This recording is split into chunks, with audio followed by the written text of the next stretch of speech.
Hello everyone, good morning. এখন বাজে সকাল 7:30। আমার ট্রেন 7:45-এ।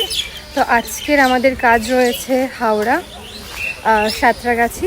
বাড়ি থেকে তো বেরিয়ে গেলাম, আর সত্যি কথা বলতে একটু ভয়ে আছি, কারণ চারিদিকে সিচুয়েশন ভোটের পর থেকে খুবই খারাপ।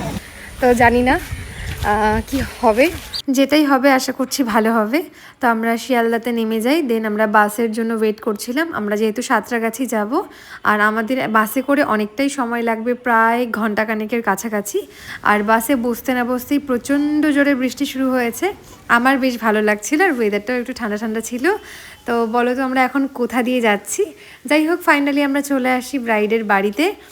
যদিও এটা ব্রাইড নয়, মানে ও রেজিস্ট্রি উপলক্ষে মেহেন্দি পরা, বাট ও ব্রাইডালের মতোই সুন্দর করে হাত ভর্তি মেহেন্দি আমার কাছে চেয়েছিল। আর বাড়ি ঢুকেই দেখি প্রচুর পাখি।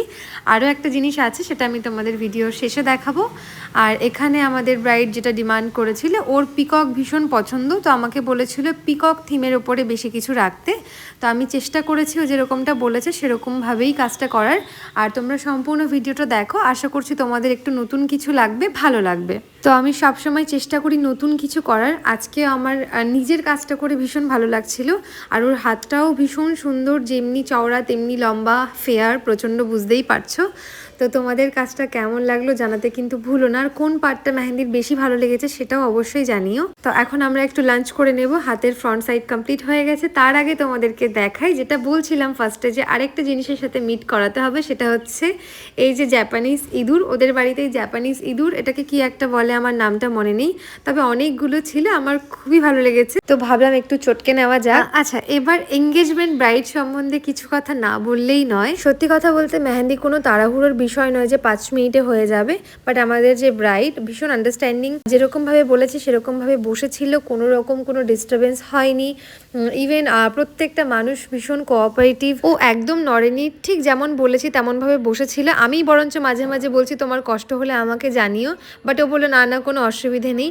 এরকম পরিবেশ হলে, এরকম মানুষজন হলে কাজ করার এনার্জি আমাদের অনেক গুণ বেড়ে যায়। আর ব্রাইড যেটা চায় আমরা সবসময় চেষ্টা করি তার থেকে অনেক বেশি ভালো করে দিয়ে আসার। ব্রাইডকে দেখে আশা করি বুঝতেই পেরেছো কতটা হ্যাপি। ওর মুখ থেকে শুনে নি তোমার কেমন লেগেছে। খুব পছন্দ হয়েছে, যতটা ভেবেছিলাম তার থেকেও বেশি ভালো।